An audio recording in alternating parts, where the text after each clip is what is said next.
Hey guys, tonight we're standing on the banks of the Bosphorus, where two continents meet, Europe to one side, Asia to the other, and between them, the last empire of Islam is fading with the tide. It's the winter of 1913, and the city of Istanbul still calls itself the heart of the world. The domes of Hagia Sophia gleam in the cold sun, the call to prayer rolls across the water, and the seagulls circle above the old imperial mosques as if guarding the ghosts of sultans. But if you listen closely, beneath the bells of the ferries and the cries of the vendors, you can hear it. The long, low sigh of an empire that's run out of time. You walk through the narrow alleys of the old city, past shops selling spices and brass lamps that glimmer like echoes of forgotten glory. The people still call their ruler Padishah, the shadow of God on earth, and believe that Istanbul is the centre of the Muslim world. The Caliph, the successor to the Prophet, lives here, or so the Imams still proclaim. But in truth, that shadow has grown thin. The Ottoman Empire, once stretching from Hungary to Yemen, now looks more like a memory than a map. For 6 centuries it ruled with faith and steel, uniting Arab, Turk, Kurd, Greek and Albanian under one crescent. It survived crusades, Mongols and plague. It built cities that touched the sky and libraries that swallowed the world's knowledge. Yet now, the empire's grandeur has turned into weight, heavy, ancient, and cracking. You can see it in the faces of the soldiers who march down the cobblestones in mismatched uniforms, their boots worn thin, their rifles older than their fathers. You can smell it in the barracks, where soup and coal smoke mingle with despair. You can hear it in the voices of the people, the old women whispering, "May God protect the Sultan," and the young men muttering, "May God replace him." Inside the palace of Dolmabahce, the Sultan, as Mehmed V, sits in silence on a golden throne surrounded by officials who bow but do not believe. He is Caliph, the spiritual leader of over 300 million Muslims across the globe, from Morocco to India. But his empire, the physical one, is shrinking daily. Provinces have broken away, foreign loans choke the treasury, and European diplomats treat him with polite pity. Once, Ottoman ambassadors dictated the terms of peace. Now they're barely invited to the table. Still, Istanbul glows in the twilight, beautiful, proud, refusing to admit its own exhaustion. The city's mosques shimmer in the evening light, and the faithful still fill their courtyards. The sound of the Quran recitation drifts through the air, weaving around the ancient domes. For a moment, you could almost forget that the world outside has already moved on, to factories, railroads, electricity and nationalism. The Ottomans built their power on faith, but the modern world believes in machines. Across the empire's borders, new nations are being born. In the Balkans, once the empire's pride, Christian states rise in rebellion. Serbia, Bulgaria, Greece, each tearing away another piece of Ottoman flesh. In Arabia, tribal leaders stir under British whispers. Even in Anatolia, the Turks themselves begin to question why they fight for an empire that no longer feeds them. In the cafes of Galata, young intellectuals argue in hushed tones. Some wear fezzes, others Western hats. "We must reform," says one. "We must return to the faith," says another. A third slams his fist on the table. "We must become modern, or we will die." Their words swirl with the cigarette smoke, rising like ghosts of the future. The empire's survival depends on balancing opposites, faith and modernity, east and west, unity and diversity. But the rope is fraying. Every solution pulls tighter until something snaps. The old generals dream of restoring glory through war. The bureaucrats dream of saving it through diplomacy. The Sultan dreams only of peace, though no one listens anymore. Behind his back, a new force grows, the Young Turks, a movement of reformers and officers who believe the empire must shed its old skin to survive. They talk of science, nationalism, equality, and quietly they begin to take control. By the time you reach the waterfront, the mists have rolled in. Across the water, the lights of Üsküdar flicker like distant candles. The call to prayer rises again, slow and haunting. You can feel history trembling in the air, the sense that this ancient capital, once the envy of the world, stands on the edge of something vast and irreversible. The Ottoman Empire is not yet dead, but it is tired, older than its enemies, older than its own hope. The soldiers who still patrol its borders fight for a ghost, and the people who pray in its mosques whisper more for survival than salvation. Still, the city refuses to let go. Istanbul has seen emperors come and go, Byzantines, Romans, sultans. It knows that no empire truly dies, it only changes shape. The Caliph still lives, the crescent still shines, and for now, that's enough to keep the illusion breathing. But somewhere in the distance, across the deserts, across the mountains, across the trenches of the coming war, a new world is forming. And when it arrives, the empire that once carried the banner of Islam from the Danube to the Red Sea will finally face its reckoning. For now, though, the Bosphorus glitters, the night is cold, and the call to prayer still echoes over the water as if trying to remind the heavens that the Caliphate, bruised, battered and fading, still exists. They call it the sick man of Europe now, the once mighty Ottoman Empire reduced to a patient the world is waiting to die. It's an insult whispered in the salons of London and Paris, repeated with mock sympathy by diplomats who once trembled before its armies, and yet, like an old lion, the empire still breathes, wounded but proud, pacing its shrinking cage and growling at the vultures that circle above. You stand on the Galata Bridge one grey morning and watch the ships glide through the Bosphorus. Russian cruisers, British merchant vessels, French ferries, all passing through Ottoman waters as if they already belonged to someone else. On the docks, sailors shout in Greek, Armenian, Arabic, Italian, Turkish, the empire's fractured chorus. Istanbul still looks grand, but it feels borrowed. Inside the sublime port, the Ottoman seat of government, the air is thick with fatigue and perfume. Ministers debate endlessly how to modernise the army, how to pay the debt, how to keep the provinces from slipping away. Their ledgers are full, their eyes hollow. We need reform, says one. We need allies, says another. We need miracles, mutters a third. None come. The treasury is a labyrinth of numbers that don't add up. Western banks control the customs, the railways, the tobacco trade, the arteries of an empire run by foreigners. Each loan signed in Paris or London feels like another nail in the coffin. Yet still the Sultan signs. He has little choice. The people whisper that the Caliph no longer rules, the Europeans do. And in the deserts, mountains and islands of the empire, others begin to whisper louder. In the Balkans, the rebellion never sleeps. Bulgaria, Serbia and Greece have already broken free. Bosnia has been swallowed by Austria-Hungary. Macedonia bleeds daily. Ottoman soldiers patrol villages where half the population hates them and the other half fears them. The empire's Christian subjects, once loyal, now look north to Europe for salvation and south to Istanbul for revenge. To the east, Persia trembles under Russian influence. To the south, the Arabian Peninsula boils with unrest. The Hashemites of Mecca grow restless under Ottoman oversight. Wahhabi preachers in the Najd denounce Istanbul as corrupt and impious. Even in Egypt, nominally still an Ottoman province, British officers rule the Nile as if the Sultan were a rumour. You wander through the imperial barracks near the Golden Horn and see the empire's army, proud, diverse and obsolete. Albanian officers bark orders to Kurdish soldiers. Turkish sergeants drill Arab recruits who can barely understand them.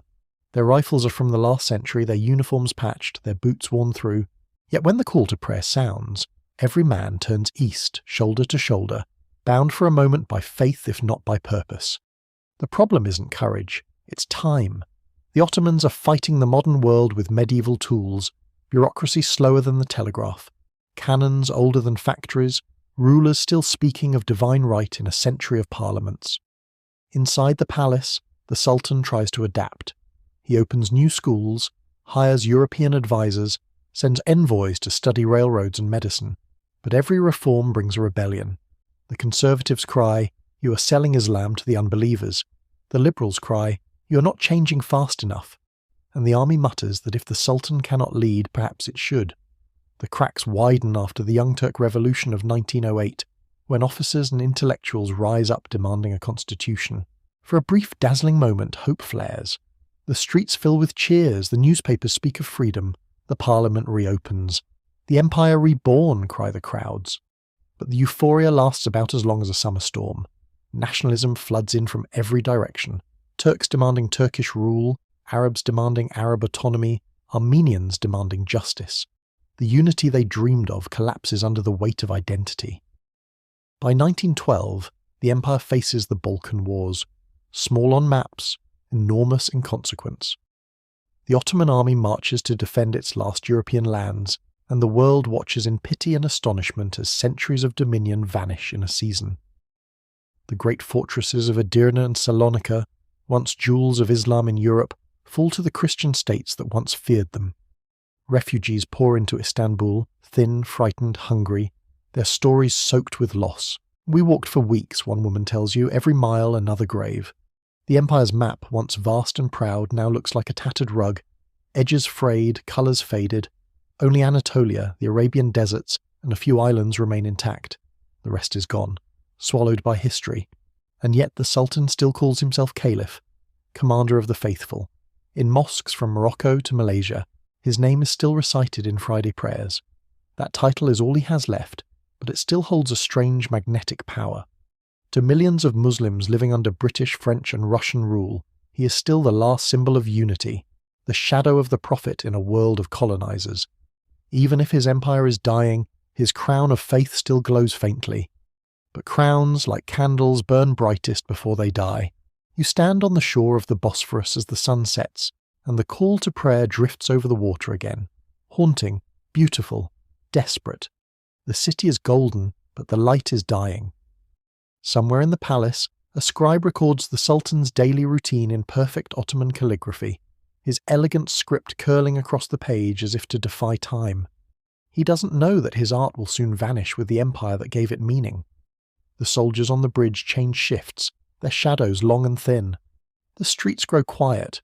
You can almost hear the ticking of the sentry closing in. The sick man still breathes. But the doctors have already chosen his heirs. The world catches fire in the summer of 1914, and the Ottoman Empire, exhausted and divided, stumbles into the inferno like an old soldier who refuses to admit he's already mortally wounded. The Great War, the war to end all wars, stretches its claws across continents, pulling empires and faiths and millions of ordinary souls into its jaws.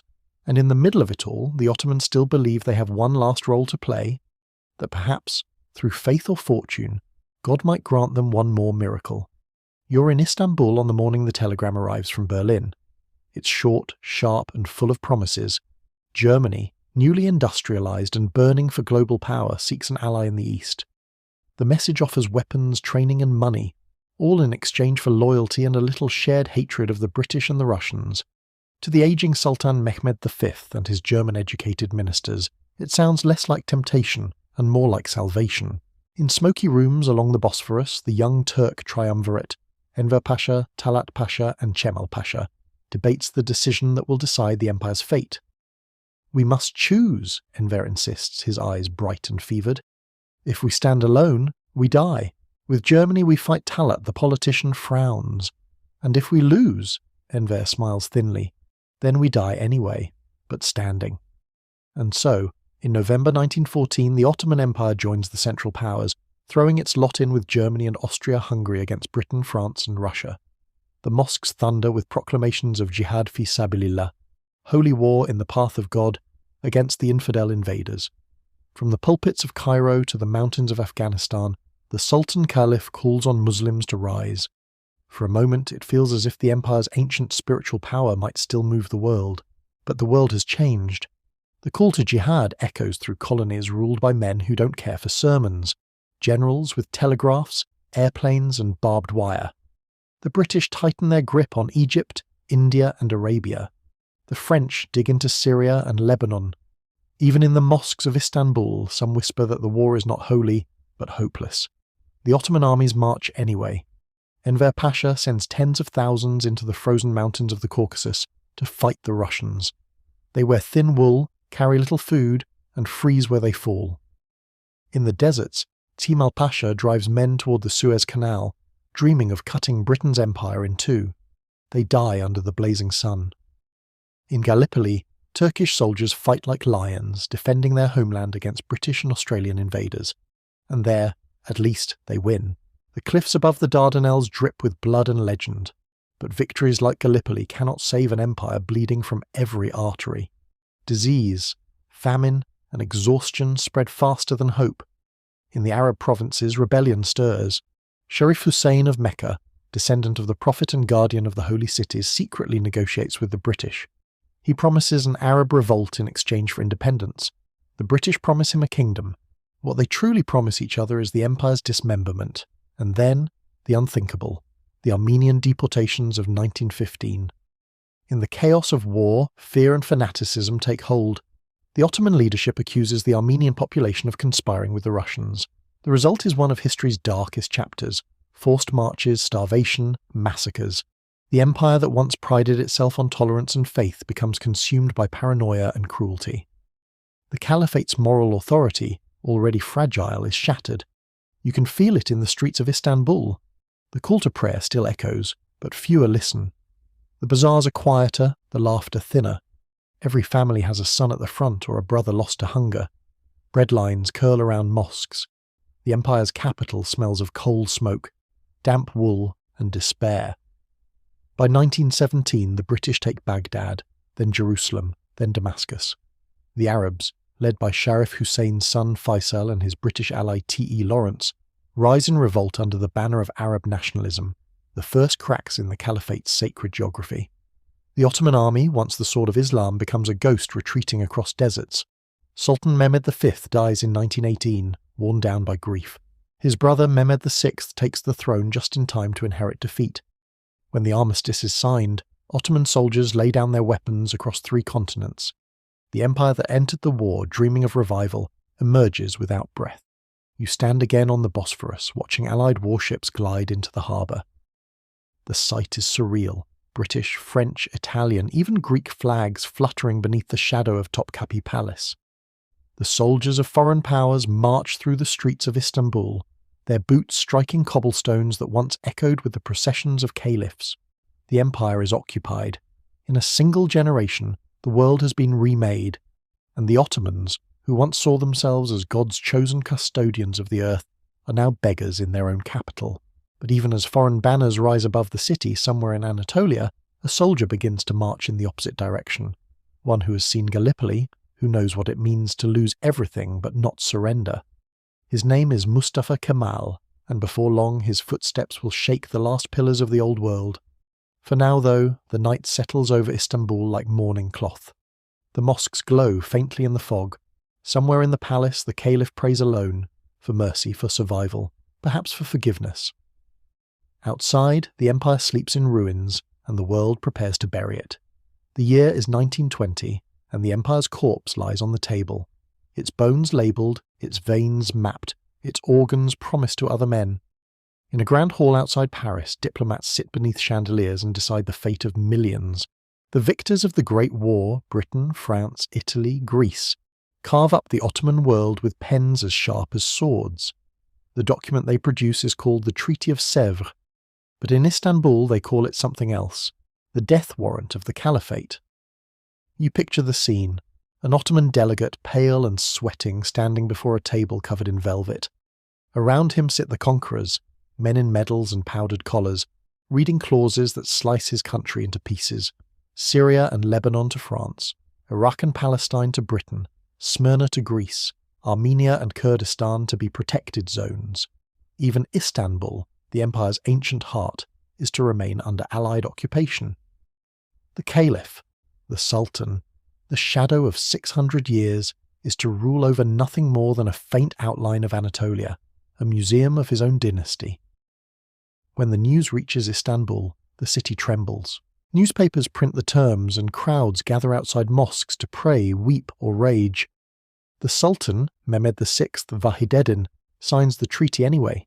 He says to save what little remains, but most see it as betrayal. The people whisper, "The Padishah has sold us." In the coffee houses, the air smells of tobacco and despair. France takes Syria, Britain takes Iraq, one man mutters. What is left for us? His companion answers bitterly, debt. On the walls, Allied posters boast of civilizing the East, while their soldiers march through Ottoman streets with cold precision. Istanbul, once the queen of empires, now feels like a hostage. The Allied occupation changes everything. British officers commandeer hotels, French troops patrol the docks, Greek soldiers strut through neighbourhoods where their grandparents once lived as Ottoman subjects. The people stare, some with hatred, others with humiliation. We are ruled by ghosts, an old imam sighs. Inside the palace, the Sultan retreats deeper into ceremony. He dresses in jewelled robes, holds long councils about theology, and tells visitors that God will not abandon his empire. But his empire is gone. The trains, the armies, the provinces, even the treasury. Only the illusion remains. Yet out in the heart of Anatolia, far from the capital, something stirs. In the dusty city of Ankara, a handful of officers, teachers and villagers begin to gather around a single figure. Mustafa Kemal Pasha, the hero of Gallipoli. They meet in secret, at first in homes and barns, then in open halls. Their message is simple and electric. The nation is not dead. The Sultan has fallen, but the people will rise. In April 1920, as Allied troops guard the gates of Istanbul, the Grand National Assembly is born in Ankara. Its members declare themselves the true representatives of the Turkish nation. They swear an oath not to God or Caliph, but to the homeland, a radical idea for a people raised on the belief that power flowed from heaven. Mustafa Kemal speaks to them like a man possessed. "We will build a new Turkey," he says, "free, modern and sovereign." His words echo through the hall like thunder in dry hills. For the first time, faith begins to share the stage with nationalism. But the road ahead is brutal. The Allies see these rebels as bandits. The Sultan denounces them as traitors. The British arm Greek troops and send them east across the Aegean, promising them the ancient lands of Ionia. The Greeks march through Smyrna, their flags bright under the sun, their priests blessing the invasion as liberation. Behind them, Allied generals smile. The sick man will be buried at last. The Greek advance becomes the spark that ignites Anatolia. Villagers form militias, farmers trade ploughs for rifles, and former Ottoman officers rally under the banner of resistance. They fight with no uniforms, no pay, no certainty of victory, only the belief that dying free is better than living conquered. In the smoky taverns of Ankara, maps are drawn by candlelight. The leaders speak of strategy, but also of identity. "Are we Ottomans?" one asks. "No," says another, "we are Turks now." The empire's centuries-old mosaic of Arabs, Kurds, Armenians, Albanians and Turks begins to splinter into something sharper, simpler, more dangerous, a nation forged by loss. The Sultan, terrified, appeals to London for protection.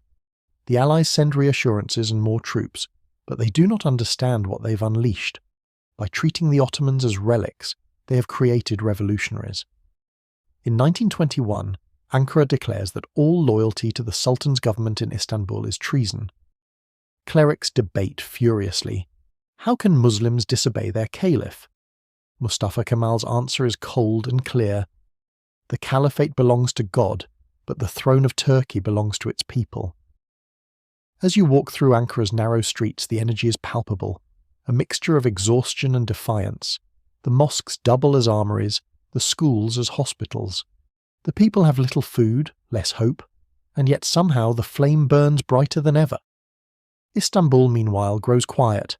The Sultan's court continues its rituals. Incense, silk, and hollow prayers. The city still glitters, but it glitters like the inside of a coffin. The muezzin's call to prayer still rises from Hagia Sophia, but now it sounds more like mourning than praise. And somewhere in the distance, across the rivers and hills where Greek armies march, the thunder of a new world begins to sound. The empire has been cut to pieces, but its heart refuses to stop beating. The Caliph may still sit on his throne, but his people are already building something that no empire can resurrect, a nation that no longer needs him.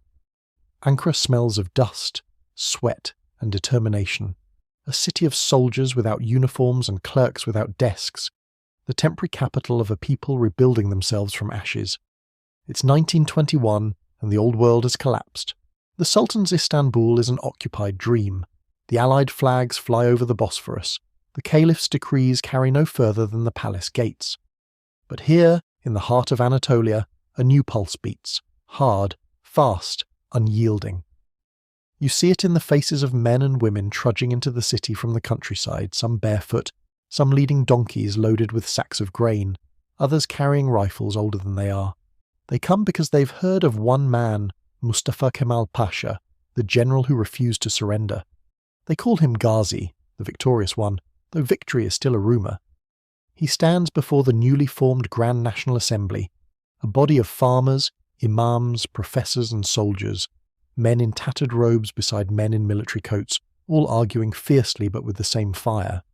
"We are no longer subjects," Mustafa Kemal tells them. "We are citizens. We will not bow to any throne, foreign or domestic." It's a sentence centuries in the making, one that strikes like thunder in a land raised on obedience. The room falls silent for a moment, as if history itself is holding its breath. Then the applause begins, cautious at first, then roaring. The war is already raging.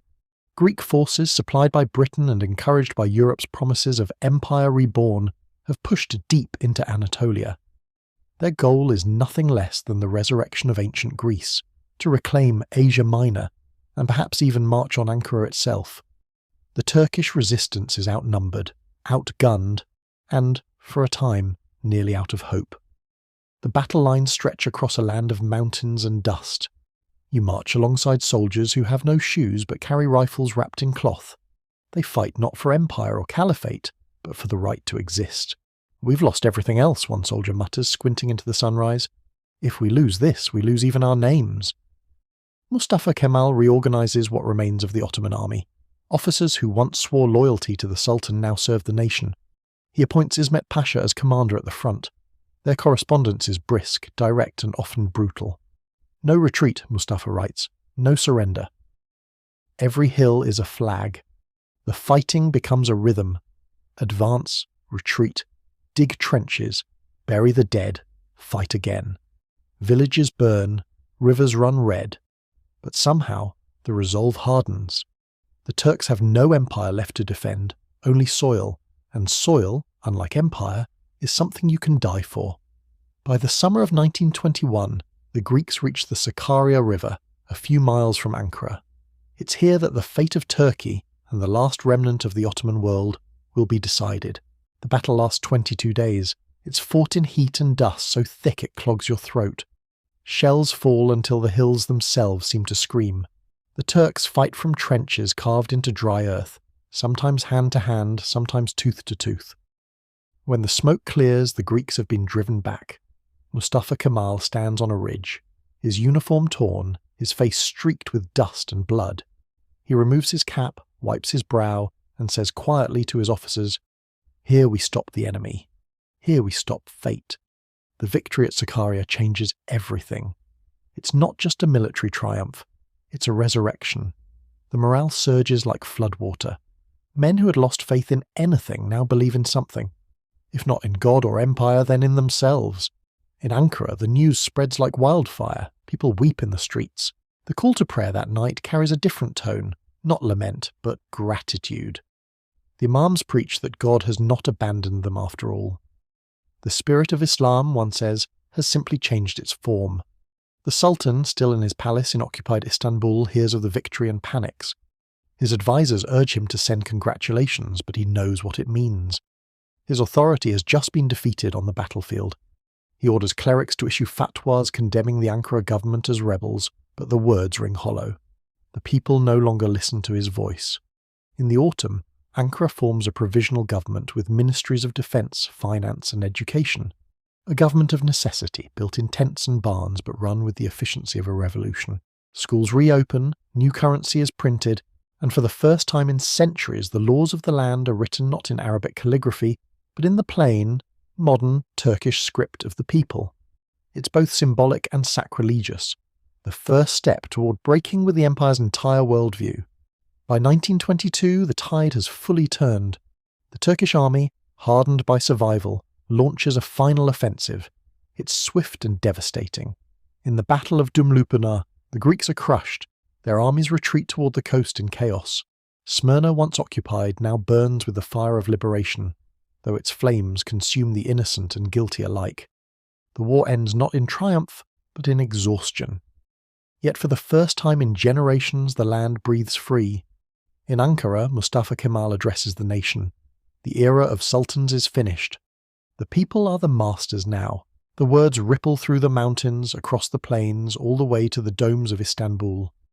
For the first time, the Ottoman Caliphate, once the unbreakable spine of the Islamic world, feels truly mortal. The Sultan's throne still stands, but the floor beneath it is gone. You walk through the city that evening and the air feels heavy with endings. The mosques are still full, but the prayers sound different now. Not for the empire, not even for the caliph, but for peace. The empire that once ruled the world in God's name is now just one voice among many, fading slowly into the silence of history. But something new is being born in that silence. Something sharper, prouder, less divine and more human. The Ottoman world has fallen, but in its ruins the modern one begins to rise.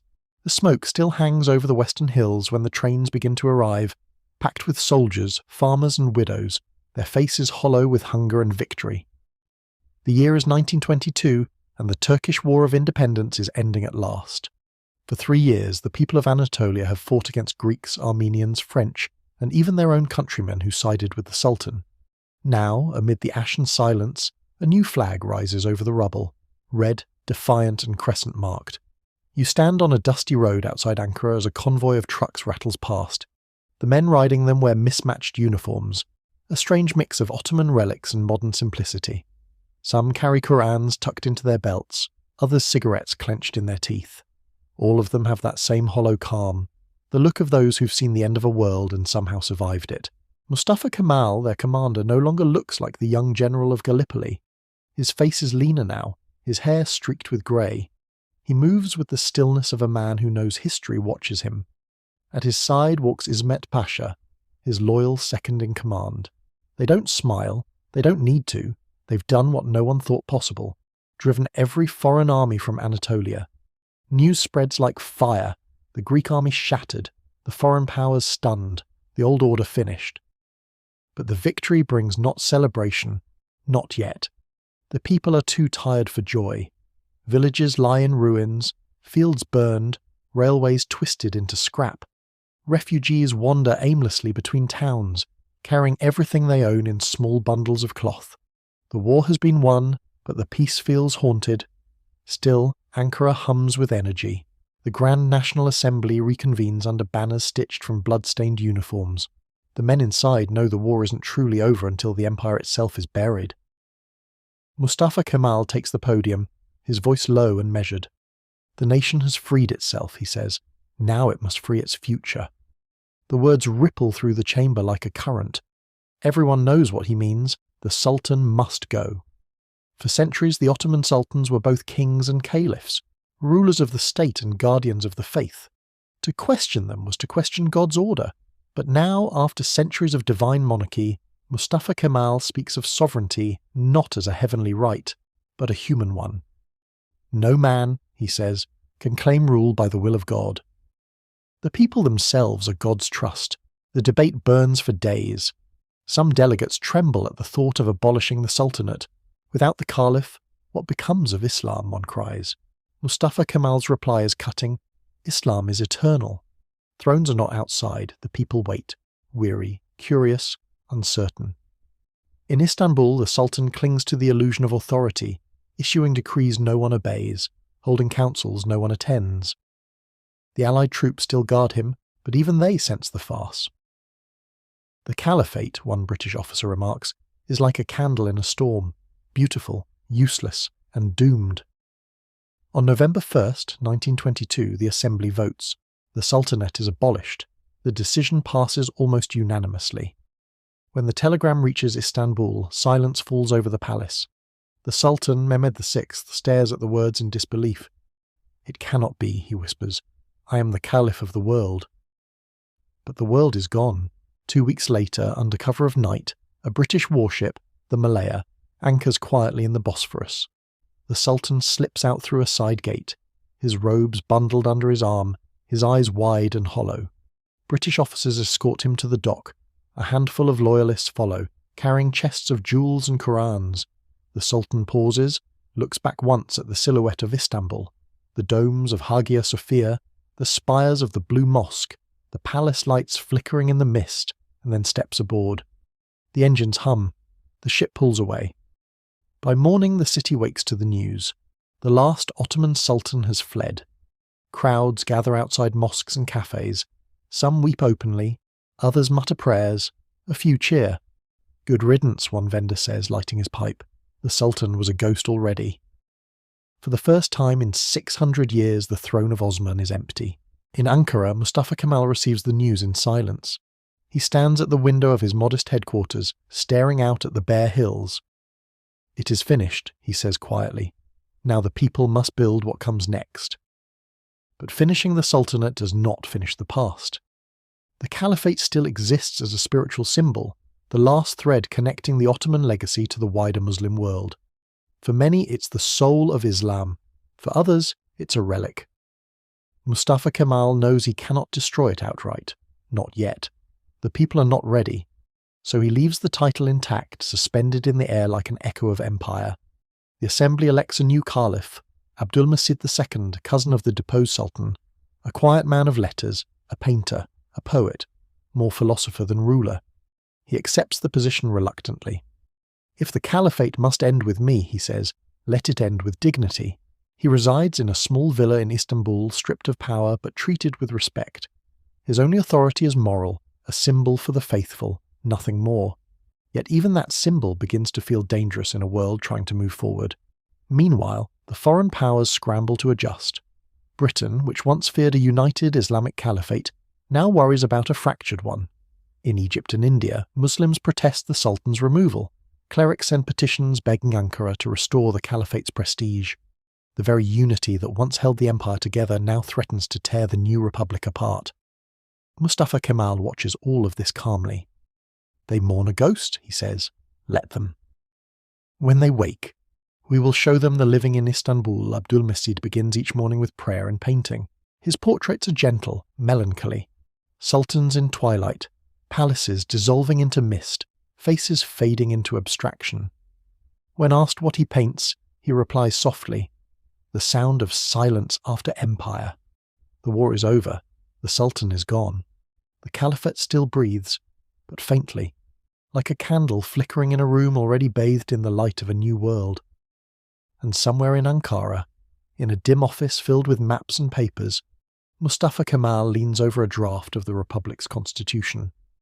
"The people," he murmurs, "must no longer live for the throne must live for them."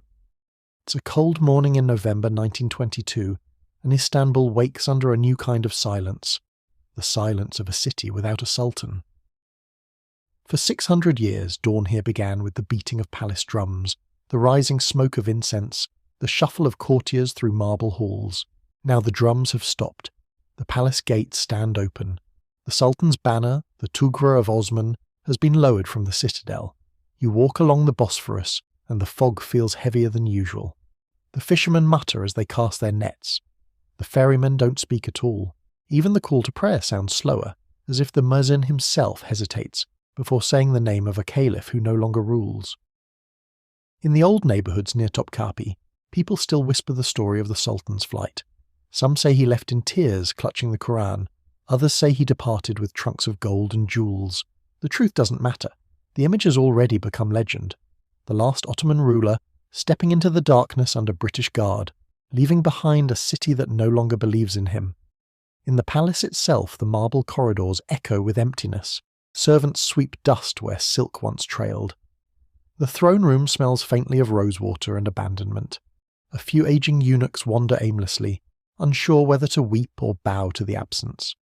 The new caliph, Abdulmajid II, moves into a smaller residence. Not a palace, but a villa near Dolmabahce.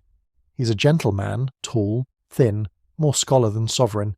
He paints in oils, writes poetry, and plays the piano. When the delegation from Ankara arrives to offer him the caliphate, he listens in silence for a long moment before accepting. "I am no ruler," he says quietly, "but if my name can bring peace, I will lend it." It's a strange arrangement. A caliph without an empire, without an army, without power. The Republic in Ankara recognizes him as a religious figure only, stripped of political authority. Mustafa Kemal himself calls it a temporary measure, a bridge between what was and what must be. Still, for many in the Muslim world, that faint title, caliph, still shines like a distant star. In Cairo, Delhi, Damascus, and Algiers, believers celebrate his appointment. Newspapers print his portrait beside verses of praise. "The commander of the faithful still stands," they write. "The flame has not gone out." In Istanbul, though, the flame flickers low. Allied troops still patrol the streets. The city's economy lies in ruin. Bread lines wind past mosques. The new Turkish lira has little value. Yet amid the hunger and confusion, something remarkable begins. People start calling themselves citizens. The word, foreign on their tongues, feels powerful. At the same time, a quiet tension hums beneath the surface. The scholars of the old order, the ulama, fear what's coming. The young officers of the new republic speak of science, reason, equality. Dangerous words in a city built on hierarchy. Mustafa Kemal, still in Ankara, knows this friction cannot last forever. Two suns cannot shine in one sky, he tells his cabinet. The caliphate is a shadow, and shadows fade at dawn, but for now he waits.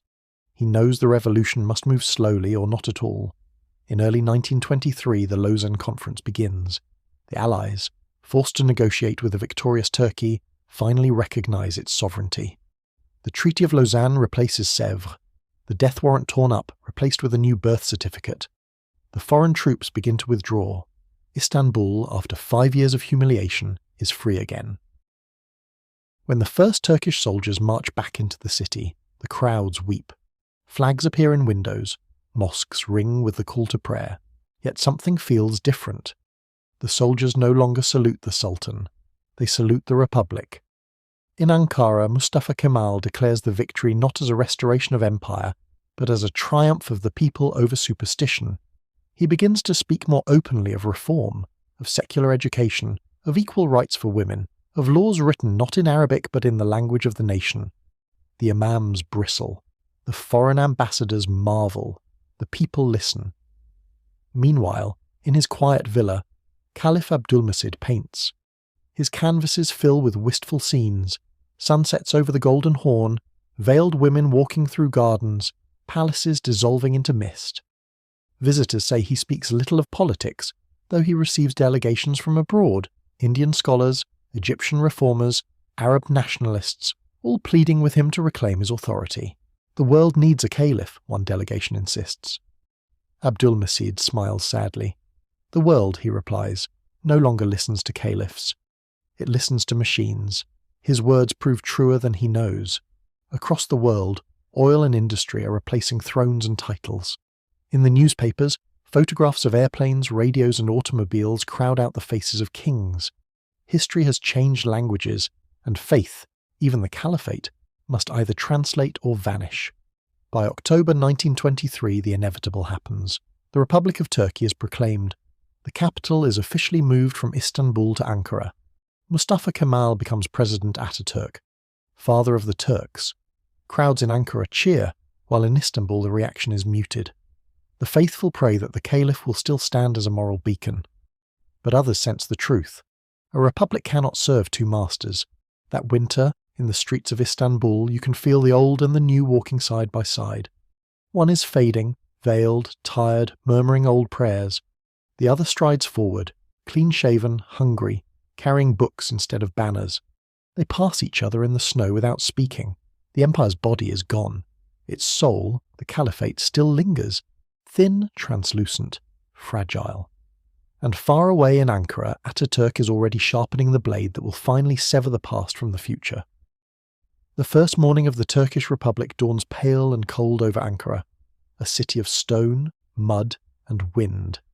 The new capital looks nothing like imperial Istanbul.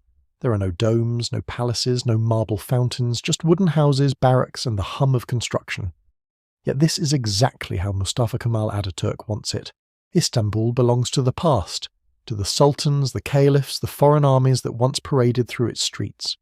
Ankara, raw and unfinished, will be the crucible of the new world. You wake to the sound of hammers, shovels, and the call of vendors selling bread in the frost. The air smells of dust and ambition.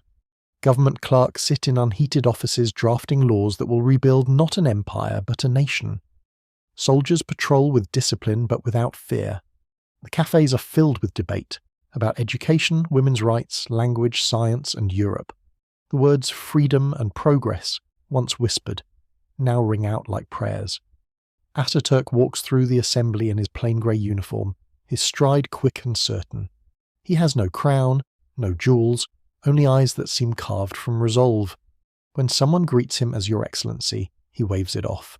No more masters, he says, only servants of the Republic. But outside Ankara, the old loyalties still breathe. In Istanbul, Caliph Abdülmecid II lives quietly in his seaside villa. He dresses in elegant suits, paints portraits, and attends Friday prayers surrounded by admirers. To many Muslims abroad, he is still the spiritual head of Islam, the last link in a chain stretching back to Abu Bakr, Umar, and Uthman. Delegations from India, Egypt, and Central Asia visit him often, kneeling to kiss his hand. The newspapers of Cairo call him Amir al-Mu'minin, commander of the faithful. In Delhi, the Khilafat movement, led by Indian Muslims desperate to preserve the caliphate, organises rallies, petitions, and prayers in his name. Even in faraway Java and Morocco, the faithful send letters pledging allegiance. But in Ankara, Atatürk frowns. To him, this is not honour, it is interference. "We built a nation," he tells his ministers. "We cannot have another man above it, not in heaven's name or anyone else's." The assembly begins to debate openly whether the caliphate should continue to exist at all. The argument is fierce, emotional, and dangerous. For centuries, the caliph was the symbol of unity for Muslims worldwide. To abolish it is to declare that religion and state no longer share the same throne, a thought unthinkable to the old generation. Some deputies tremble with outrage. "You would cut Islam from its head," one cries. Atatürk's voice remains calm. "Islam does not need a throne," he says. "Faith belongs in the heart, not in the government." His logic is precise, relentless. The new republic, he insists, cannot reform if it is chained to medieval structures. The empire's collapse, he argues, came not from faith, but from confusing faith with politics. "We fell," he says, "because we forgot to learn, to reason, to act. We mistook reverence for sleep. Still, many Turks are not ready to let go." In the mosques of Istanbul, imams preach that the caliphate is sacred. "A body without a head cannot stand," they warn. Crowds gather in the streets after prayers, chanting for unity under the caliph. But this time, the government does not tremble. Ankara sends telegrams to provincial governors. "Calm the people. Do not yield to nostalgia. The transformation accelerates." Atatürk founds secular schools where girls and boys study side by side. The fez, the symbol of Ottoman identity, is replaced by the modern hat. Arabic script is soon to be replaced by Latin letters. It feels like watching centuries collapse in a single breath. Meanwhile, Abdülmecid II continues to host visitors at his villa. Tea in porcelain cups, polite conversations about art, always avoiding politics. But his guests speak for him. Indian and Egyptian newspapers call him the imprisoned caliph, the last guardian of Islam, the light in the dark age of nationalism. They send telegrams demanding his freedom. One delegation even proposes moving the caliphate abroad, perhaps to Cairo or Delhi. When Atatürk reads these reports, he sets his pen down slowly.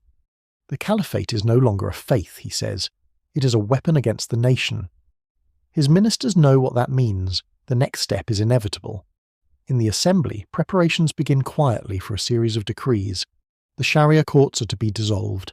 The Ministry of Religious Affairs will be brought under state control. Religious endowments, waqf, will be nationalised. But above all, one decision towers over the rest: what to do with the caliphate itself.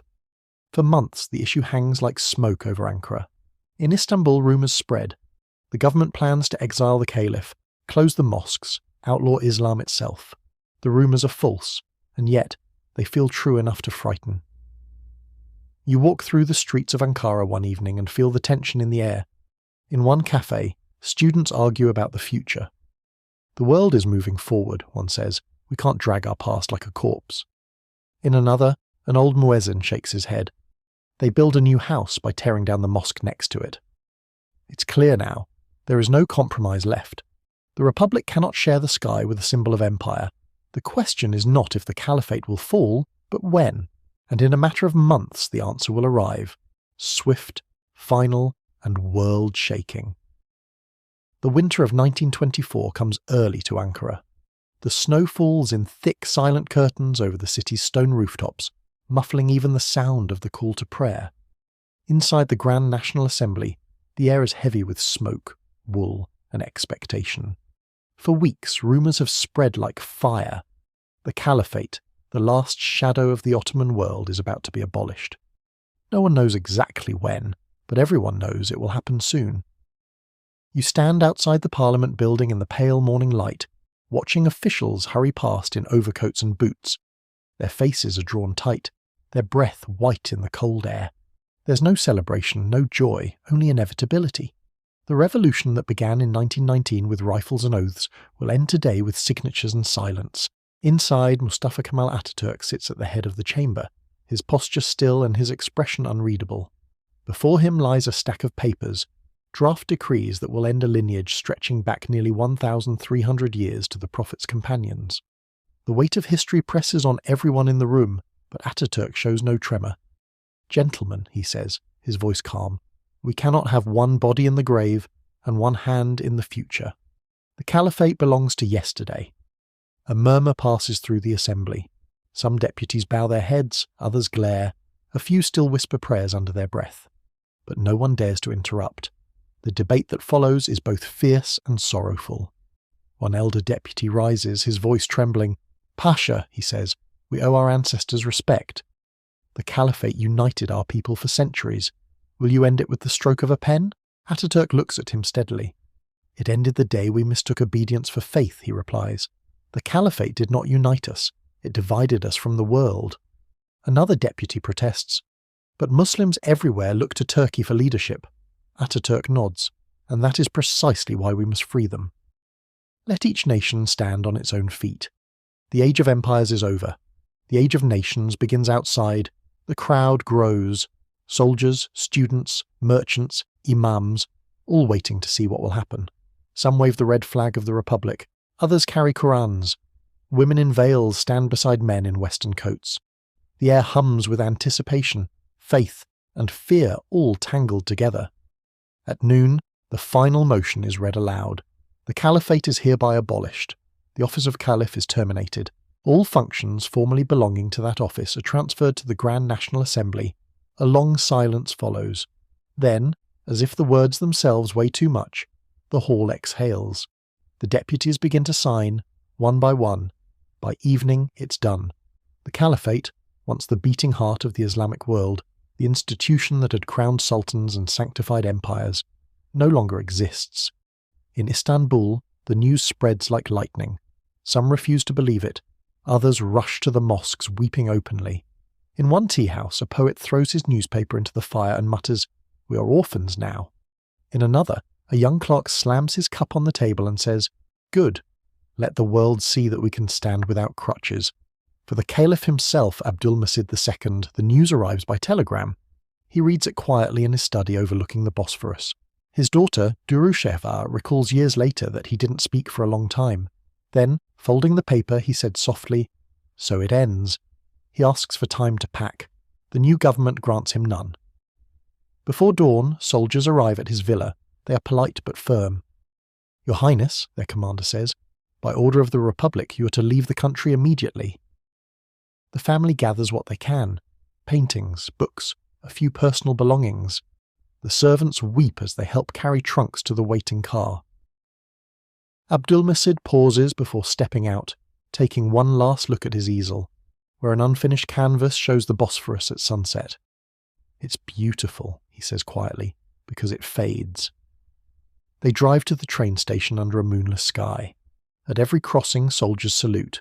At Sirkeci, the platform is empty except for the guards. The Caliph's family boards a private carriage, the last train to Switzerland. No ceremony, no farewell, just the hiss of steam and the slow grinding of wheels. When the train crosses the border, Abdülmecid stands, opens his window, and lets the cold wind rush in. He watches the Turkish hills fade behind him. "It was not my title that was holy," he murmurs to his aide. "It was the people's belief." That is what they have lost. Back in Ankara, Atatürk receives word of the exile. He simply nods and returns to his desk. On it lies a note he's written to himself in neat, precise handwriting. The Caliphate was not ended, it ended itself. The next morning the newspapers announce it formally. The Caliphate abolished. New era begins. Some print it in bold triumph, others in subdued sorrow. Across the Muslim world the reactions are immediate and explosive. In Cairo, protests erupt outside Al-Azhar University.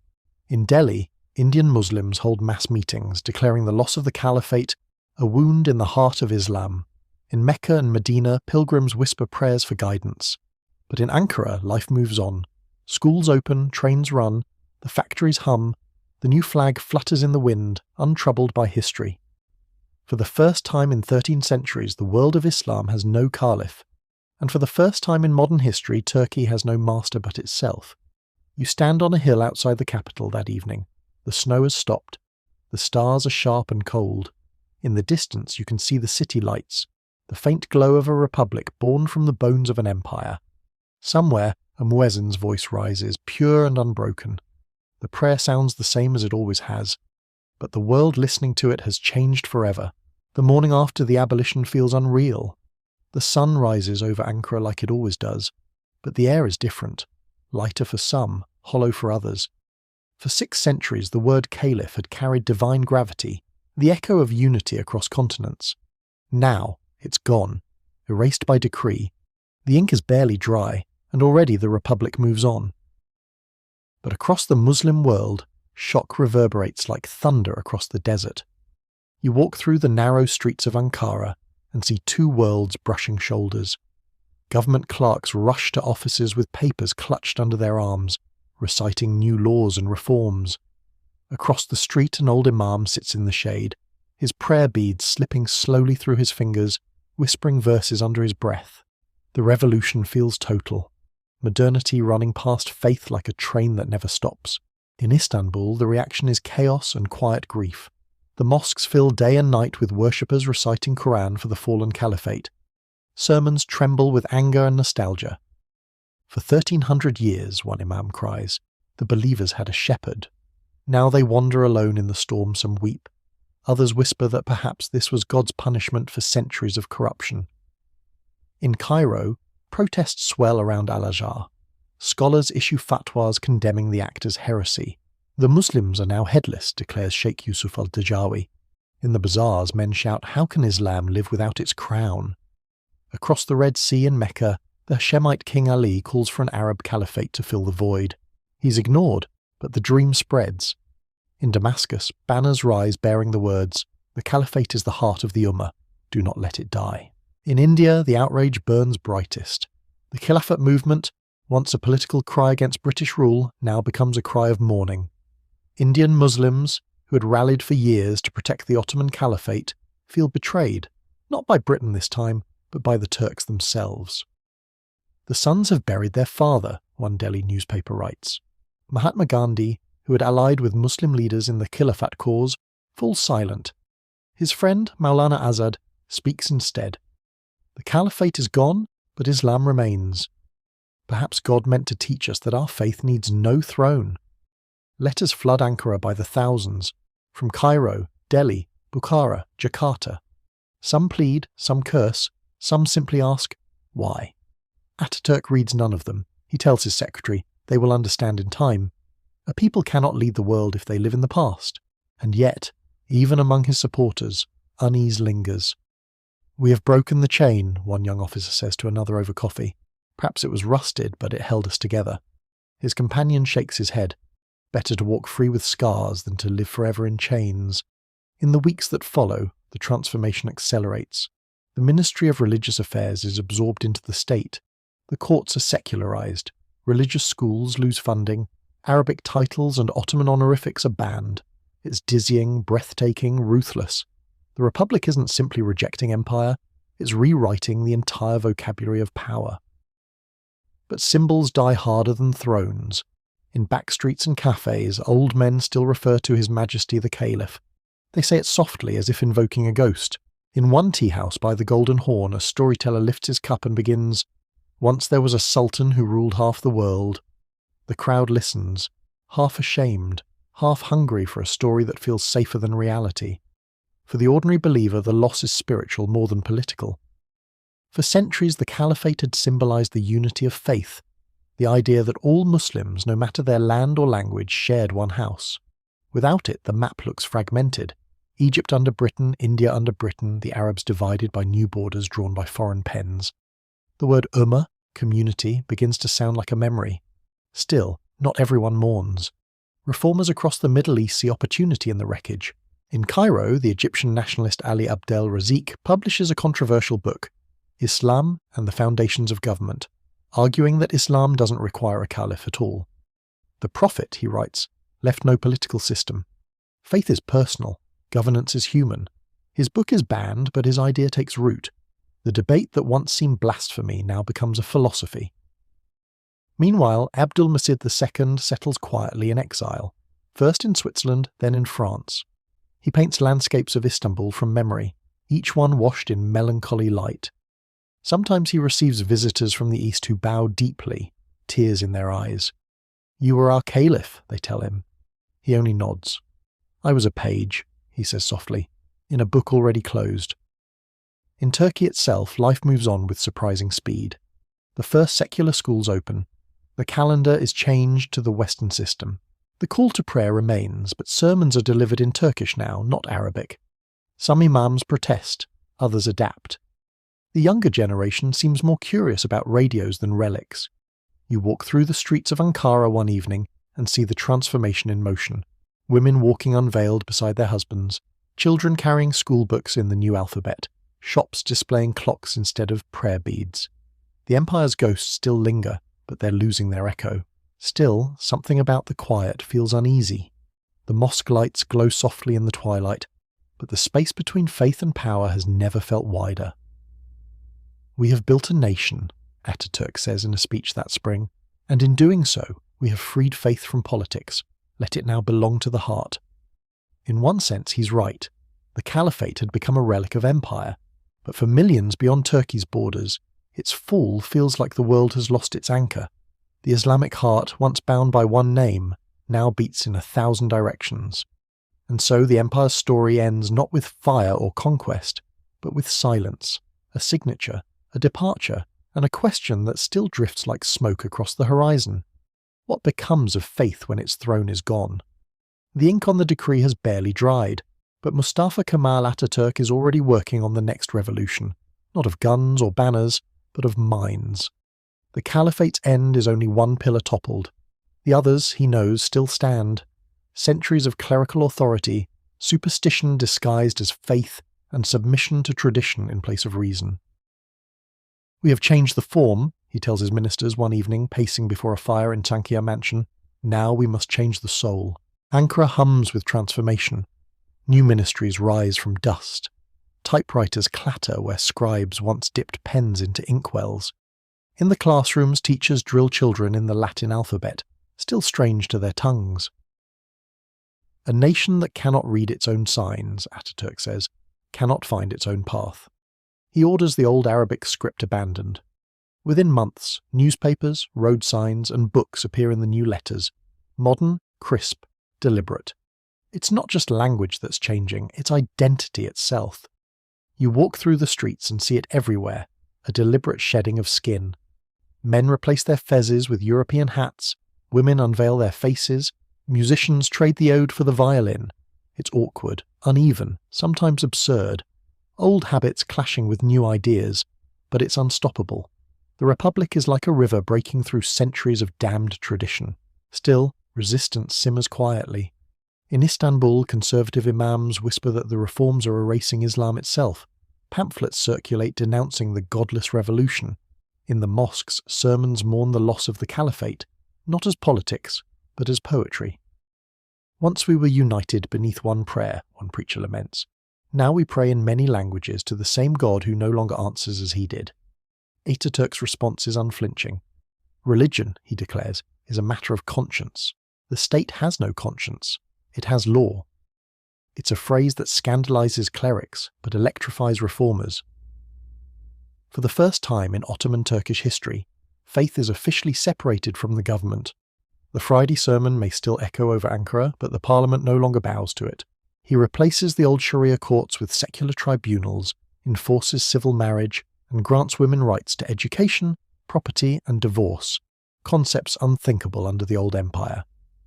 A nation, he says, cannot rise on one leg. The other half of the people must walk beside it.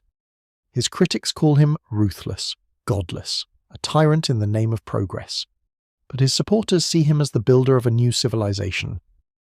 "Atatürk is our prophet of the modern age," says one young teacher, earning himself a scolding for blasphemy. The cult of personality grows quickly. Portraits of Ataturk hang in schools, offices and cafes, his calm gaze watching over a people learning to reinvent themselves. Yet even he knows that power built on vision is fragile. The hardest battle, he confides to his aide, is not against the foreigner nor the sultan, but against ignorance.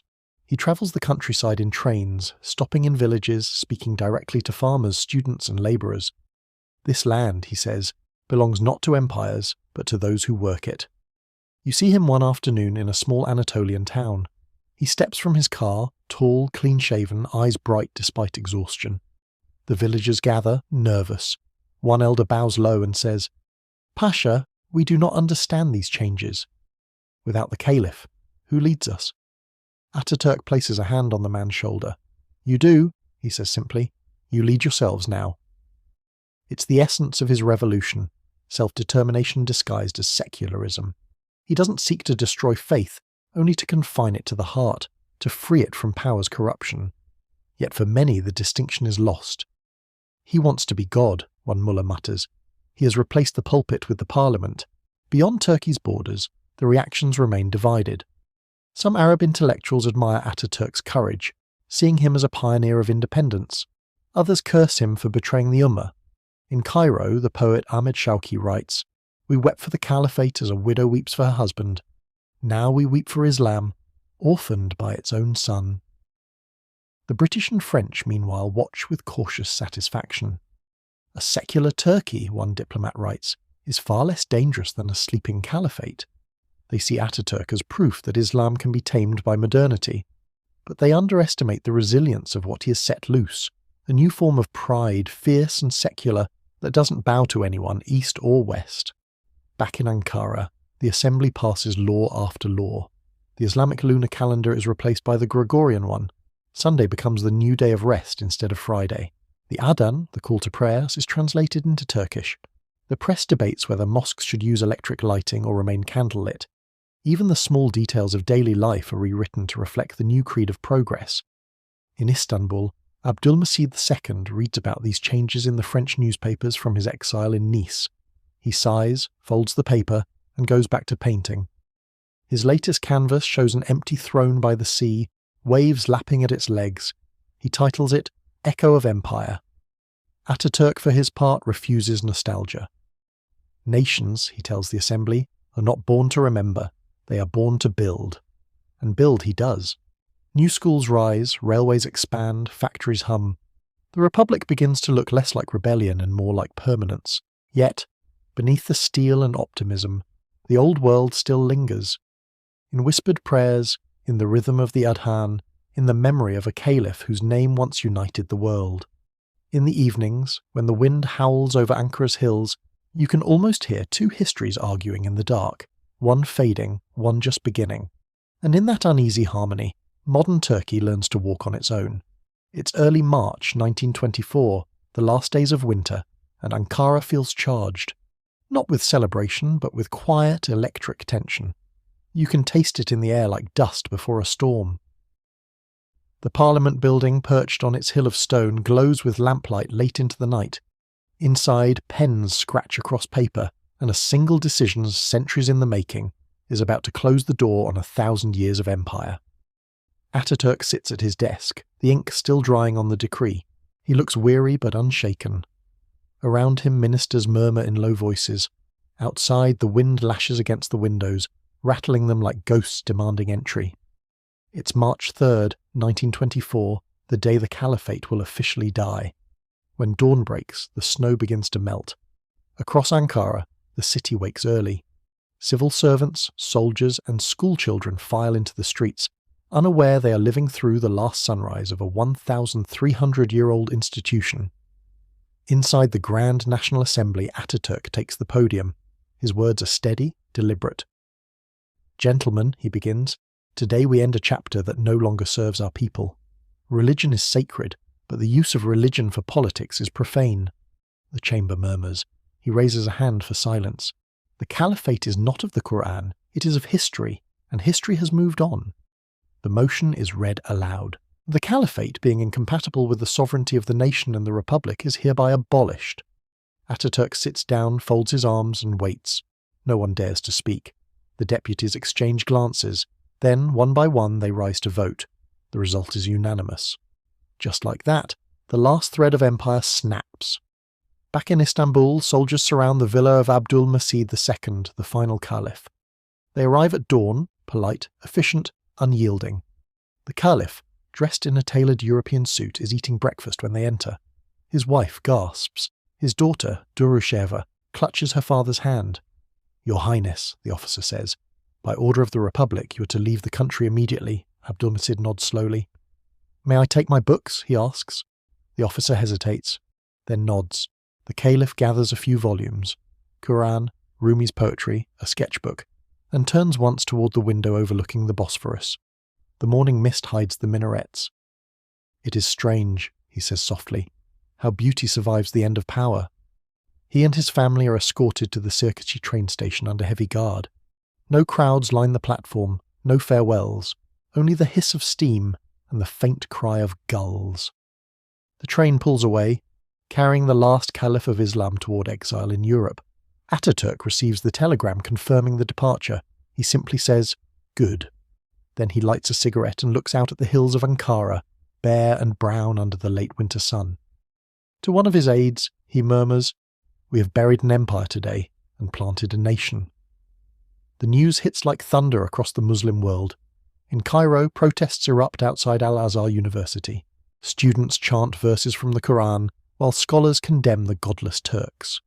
In Damascus, a preacher declares from the pulpit, "The house of Islam has been robbed of its roof."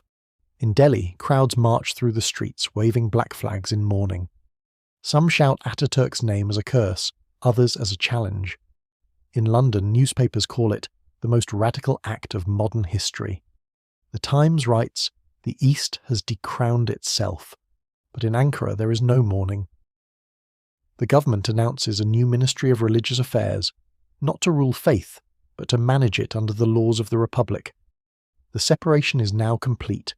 Mosque and state, faith and governance, past and future. Ataturk addresses the nation in a speech broadcast by telegram and printed in every newspaper. Turkey, he says, must look to science, to progress, to reason. We are not the guardians of an empire, but the builders of a future. In Istanbul, people read the headlines in silence. Some tear the papers apart, others fold them carefully, as if preserving the obituary of an ancestor. One old man outside the Süleymaniye Mosque whispers, "The world is ending." Another replies, "No, just ours." But time doesn't stop. Within weeks, the reforms cascade. Religious schools are closed or converted into secular institutions. The courts of Sharia are dissolved. Judges now rule by civil code, not scripture. The Ottoman fez is banned. Western dress becomes mandatory for public officials. It feels like history itself has changed its wardrobe. To many Turks, the speed is dizzying, exhilarating to some, terrifying to others. Every sunrise, one teacher writes in her diary, feels like a new century. Abdülmecid II, now in exile in Switzerland, receives letters from across the Muslim world. Thousands of them. Some are weeping pleas for restoration, others simple words of gratitude. One note written by a student in Cairo reads, "The world no longer has a father, but perhaps we will all learn to grow up." He lives modestly, painting, reading, and keeping to himself. He never publicly criticizes Ataturk. "It was not my place to resist," he says in one interview years later. "The Caliphate was already a story. I was merely its final page." Back in Turkey, life settles into its new rhythm. The call to prayer still rises, but now over schools teaching mathematics instead of Quranic law, over factories, over theatres. The people pray, work, dance, and argue, not as subjects of a caliph, but as citizens of a republic. In a cafe in Istanbul, a journalist leans over his cup and says quietly, "The empire is gone, the caliphate is gone, and yet we are still here." His companion nods. Perhaps that's the miracle. You step outside into the crisp air. The muezzin's voice floats through the evening sky, the same words spoken for 13 centuries. Allahu Akbar. God is great. The empire has fallen, but faith remains, smaller, purer, untethered. And somewhere in Ankara, under a single dim lamp, Mustafa Kemal signs his next decree. his pen scratching against paper like the future being written by hand. The ink of revolution rarely dries without smudges. In the months after the Caliphate's abolition, the world beyond Turkey erupts in disbelief.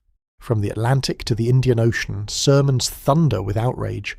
Poets mourn in verse, and scholars scramble to make sense of the unimaginable. A world without a caliph, without the symbolic heart that once pulsed through 1 billion believers. You find yourself in Cairo, 1924, as the sun sets over the domes of Al-Azhar. The courtyard teems with students clutching newspapers from Istanbul. Headlines shout in Arabic and French, "The Caliphate abolished!" A young scholar slams the paper shut. "This is the end of Islam," he declares. His professor, older and wiser, shakes his head. "No, my son. Islam is not a palace. It is a prayer." Still, the uncertainty lingers, like smoke that refuses to clear. In the coffee houses of the Middle East, men argue into the night. "Atatürk is a traitor," one says. "No," another replies.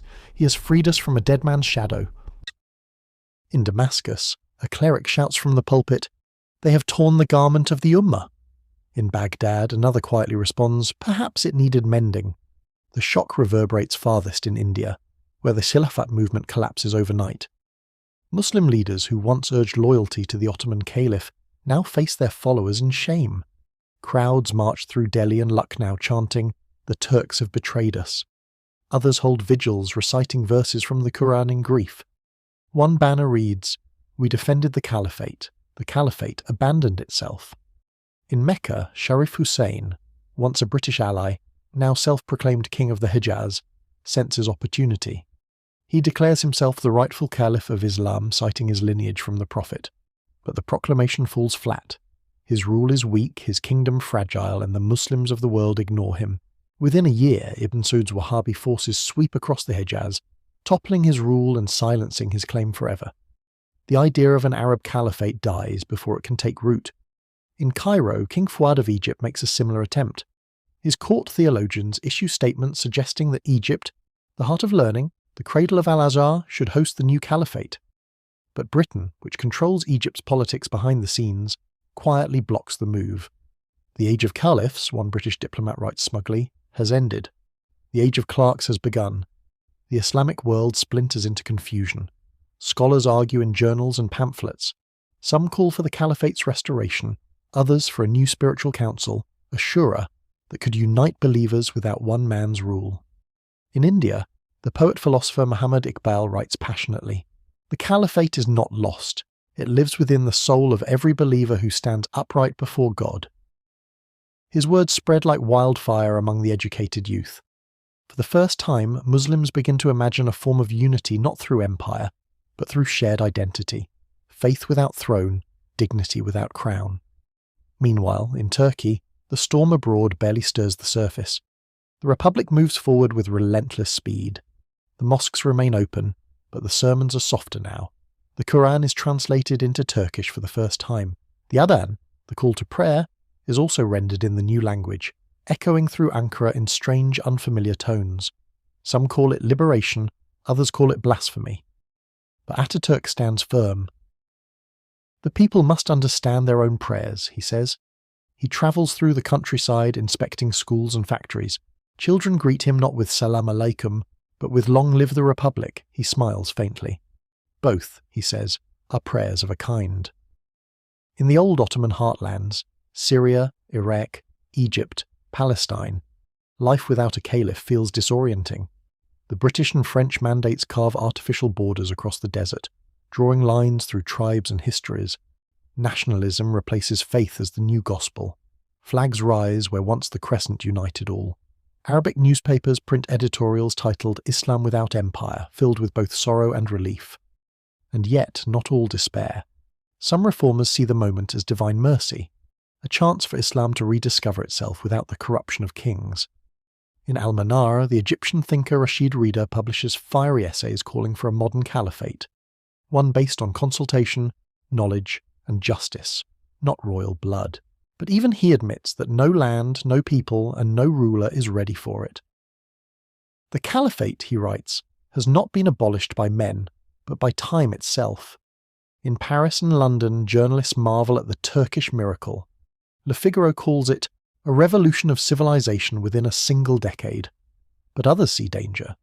By divorcing religion from life, one French columnist warns, the Turks have amputated their soul. Atatürk reads these clippings in his office and laughs. Let them keep their souls, he says. We will keep our sovereignty. Meanwhile, the last caliph, Abdulmecid II, now lives in a small apartment in Nice, France.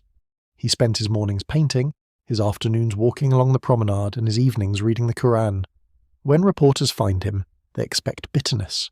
Instead, he tells them softly, "The faith is eternal. Thrones are temporary.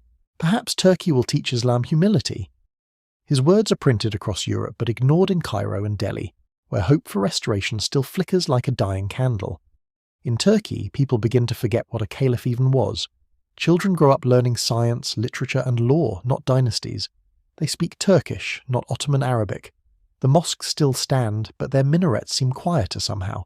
Less like towers of empire, more like monuments to memory.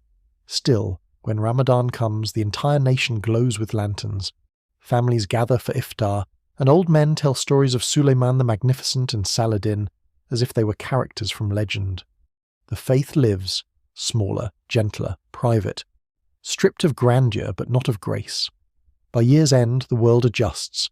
The Muslim community, once ruled from a single city, now breathes through many.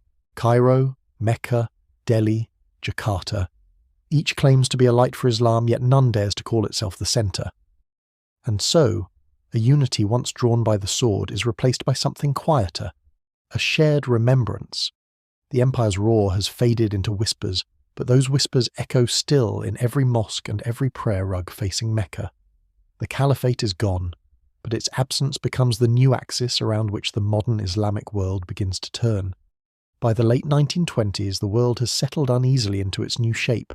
The caliphate is gone, yet its ghost wanders through every capital where minarets still pierce the skyline.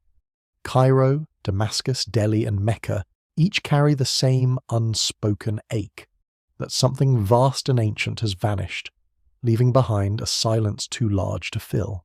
You find yourself walking through Istanbul, the city once called the heart of Islam, now stripped of its throne and its crown. The Bosphorus shimmers beneath a pale spring sky. The call to prayer rises as it always has, echoing off the domes of Hagia Sophia and the Blue Mosque. But the prayer now feels inward. The empire's voice, once thunderous, has become a whisper to God.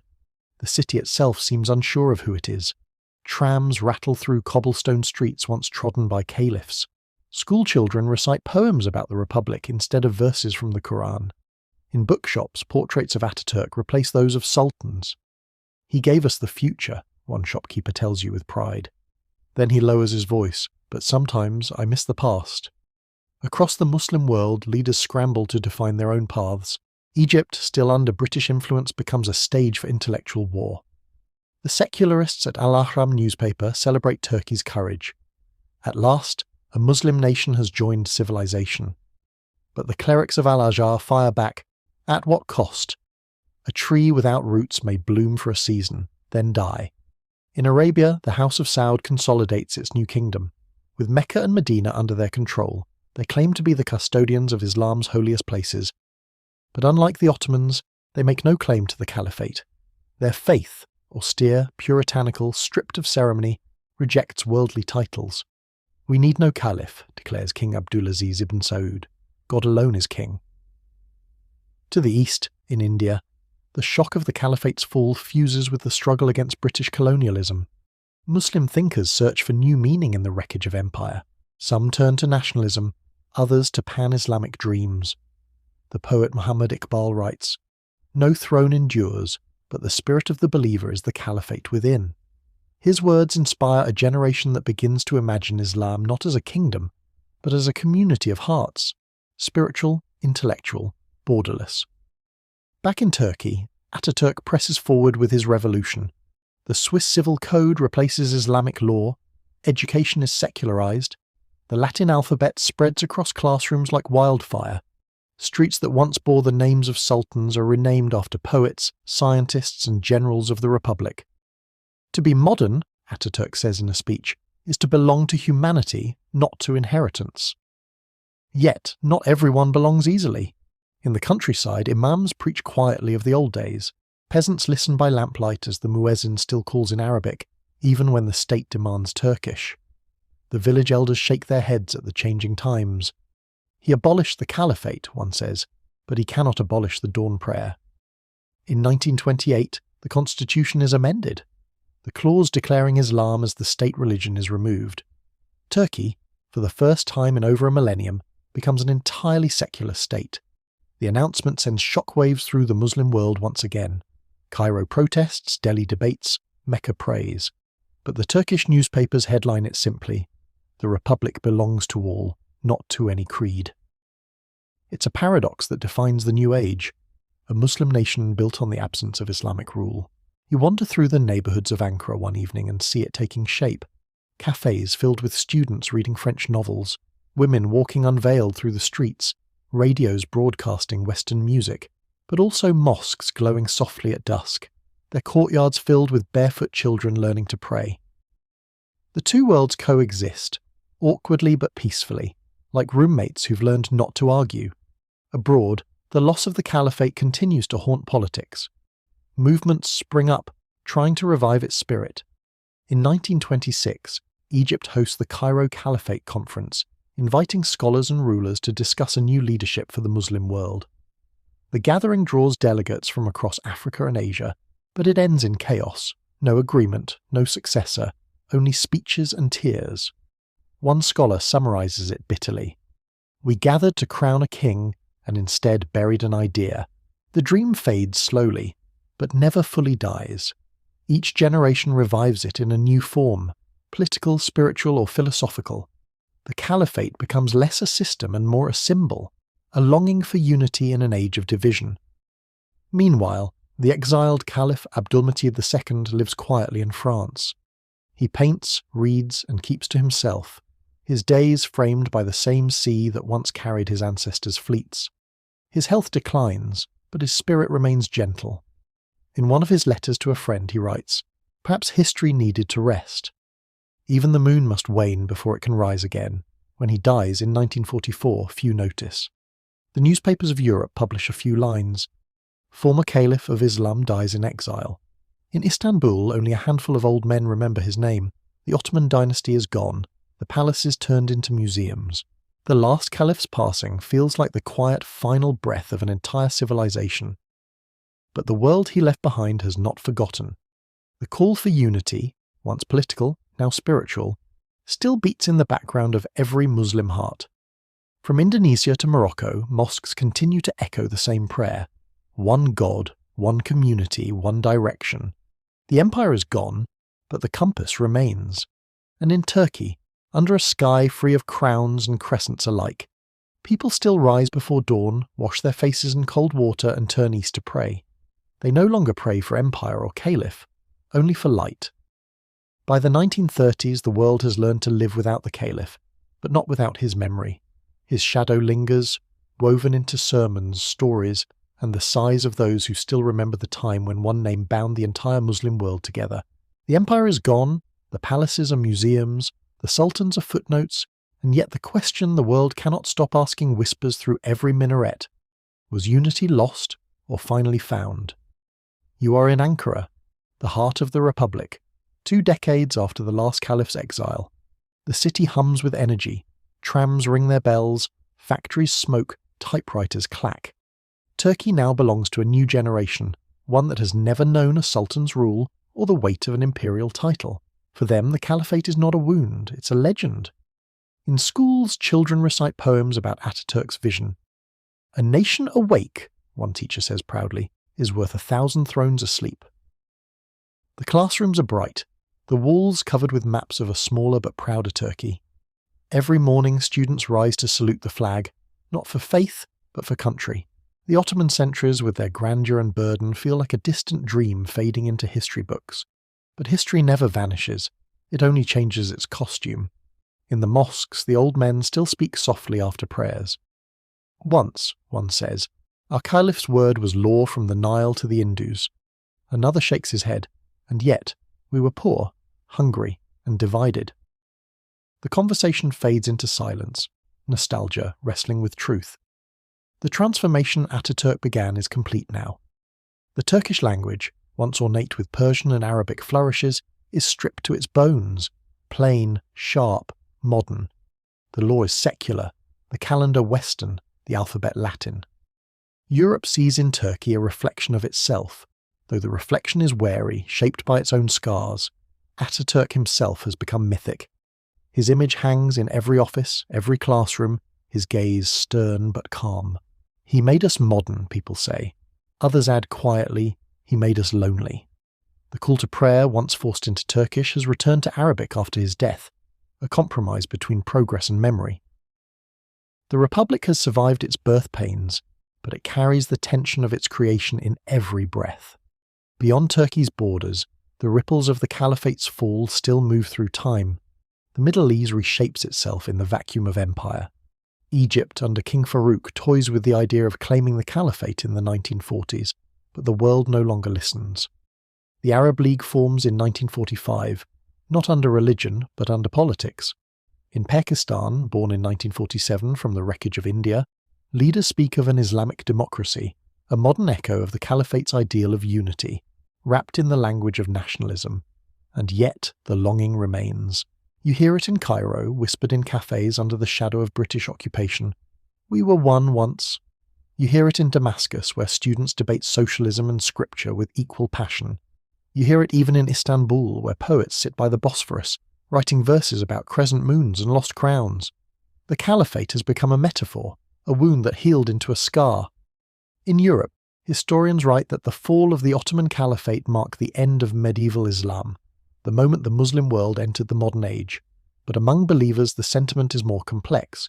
The Caliphate had been flawed, corrupted, often cruel, but it had also given the faithful a sense of belonging. Now every nation prays in its own accent, and unity feels more like memory than reality. You visit the old Ottoman palace of Topkapi, now a museum. Tourists shuffle through gilded halls once filled with the whispers of power. The imperial council chamber smells faintly of polish and time. Behind a glass case lies the caliph's sword, curved, elegant, shimmering faintly beneath the lights. A child presses his face against the glass and asks his father, "Who did it belong to?" The father pauses, unsure how to explain 600 years in one sentence. "It belonged," he finally says, "to a dream." Outside, the call to prayer rises from the Blue Mosque, floating over the city like a sigh. The sound is the same as it was 1,000 years ago, but the world beneath it is new, busier, louder, divided by borders and trains and telegraphs. Yet, in that moment, as the muezzin's voice echoes over the water, you realize something. Though the Caliphate has fallen, the Ummah, the spiritual brotherhood of believers, still breathes, bound not by empire but by faith itself. And perhaps that's what survived. The clerics who once demanded restoration grow old and die. The scholars who argued for renewal turn their attention to education, reform, and independence. The dream of the Caliphate shifts from politics to philosophy. It was never about the throne, one Egyptian writer concludes, but about justice, knowledge, and mercy, the pillars that no empire can hold alone. By the 1950s, the Muslim world has entered the modern age, fragmented but awakening. Turkey thrives as a republic. Egypt dreams of Arab unity under Nasser. Pakistan experiments with democracy under Islam's banner. Indonesia, Iran, and Syria each chart their own path. The unity the Caliph once embodied has dissolved into diversity, imperfect, restless, but alive. You stand once more by the Bosphorus at dusk, watching the last light fade from the water. Across the sea, the old domes still glow in the evening sun. The empire is gone, its crown buried, its throne empty. But the faith that filled its mosques still rises 5 times a day, unbroken. Maybe the Caliphate was never meant to last. Maybe its purpose was to carry the flame across the centuries until the people could hold it themselves. And tonight, under the soft rhythm of the waves, you understand. The throne fell, but the prayer never did. A century has passed since the day the Caliphate fell. The year is 2024. Istanbul still gleams under the same sun that once crowned sultans, though now the skyline bristles with glass towers instead of minarets alone. The air smells of roasted chestnuts, diesel, and the sea. Ferries cut across the Bosphorus, carrying men and women scrolling on phones, earbuds in, oblivious that they are crossing the same waters where empires rose and fell like tides. You walk along the Galata Bridge at twilight. To your left, the domes of Suleymaniye glow like embers against the fading sky. To your right, the spires of new skyscrapers blink in electric rhythm. The call to prayer rises between them, threading old and new together in one breath. A century after Atatürk signed the decree that ended the Caliphate, the question still hangs in the air, not what was lost, but what remains. For Turkey, the answer lies in transformation. The republic he built has stumbled, evolved, fought, survived. It has seen coups, reforms, wars and recoveries. The fez has become a museum piece, the flag, a symbol not of faith, but of endurance. And yet, even here, religion breathes beneath the surface. Mosques are full again. The Quran is read freely. Faith, once suppressed, has found its voice, not as ruler, but as rhythm. You wander through the old courtyards of Topkapi, now filled with tourists snapping photos of relics that once carried divine authority. The prophet's cloak, his sword, his letters. The crowds shuffle reverently, half believers, half sightseers. An old man touches the glass and whispers, "We lost the caliphate, but not the light." His grandson, holding a smartphone, asks, "What was a caliph?" The old man smiles. Someone who tried to lead the world toward God, but the world changes faster than men can lead. The Ottoman legacy lives on in fragments, in language, in cuisine, in the marble veins of its cities. But its political soul, the idea of a single ruler uniting all believers, remains a ghost, occasionally resurrected in speeches, headlines, or hashtags. Groups from Morocco to Malaysia still invoke the caliphate, some as dream, others as warning. For some, it's a call to unity. For others, a memory of oppression. History, as always, refuses to stay buried. In Cairo, students study Atatürk and Iqbal side by side, the secular modernist and the spiritual reformer, opposites bound by the same desire, to awaken a sleeping civilization. In Karachi, scholars debate whether Islam ever needed a caliph to thrive. In Jakarta, young Muslims quote Rumi as easily as Rousseau. The world has changed beyond what the Ottomans could have imagined. A mosaic of republics, monarchies, and democracies, all grappling with the same question the caliphate once tried to answer. How can faith live in the modern world? For many, the answer has quietly evolved. The unity once sought in empire now lives in experience, the shared direction of prayer, the common words whispered in every mosque, the fasting of millions beneath the same crescent moon. No throne commands it, no army enforces it, yet it endures, stronger in silence than in gold. You sit on a bench overlooking the Golden Horn as evening deepens. The skyline glows, domes, cranes, lights, minarets and stars. The muezzin's voice unfurls once more, carried by wind over the water. The same melody that once echoed through an empire now drifts through a republic of the future. In the universities, young Turks study robotics, genetics, philosophy. In the mosques, old men still kneel and whisper prayers for mercy. Between them lies the new synthesis, a civilization that no longer needs a caliph to know who it is. Elsewhere in the world, the echoes continue. The call for unity resurfaces in every generation, wearing new faces, political, cultural, digital. But each time, it meets the same truth. No man can hold the faith of 1 billion souls in his hand. The Age of Thrones ended not in conquest, but in evolution. And yet, there is tenderness in what remains. Every Ramadan, as the crescent moon is sighted, millions look up at the same sky. Every pilgrim in Mecca still circles the Kaaba, the one centre that has never changed. In that motion, that ancient rhythm, the Caliphate's original dream survives, not as power, but as belonging. You close your eyes and listen. The waves against the shore, the hum of the city, the soft rise of prayer. The empire's grandeur is gone, but the faith still sings. The Ottomans, the sultans, the caliphs, they were chapters, not conclusions. What they began was never theirs to end. And as the night folds over the Bosphorus, you finally understand what Atatürk meant, and what Abdülmecid, the last caliph, had accepted with grace. The throne was mortal. The belief was eternal. The empire is history. The prayer is forever. You breathe out slowly, letting the sound of the muezzin fade into the rhythm of the sea. The lights shimmer, the stars gather, and the world, this fractured, beautiful, still-believing world, settles once more beneath its ancient sky. Good night, traveller of empires. Rest easy beneath the same heavens that watched over caliphs and kings. The story is over now, and still it continues. The night deepens over Istanbul. The streets quiet. The ferries cease their crossings, and the Bosphorus lies still. A mirror for the stars. The domes gleam faintly in moonlight, their outlines softened by mist. Somewhere, a final call to prayer fades, and the city exhales.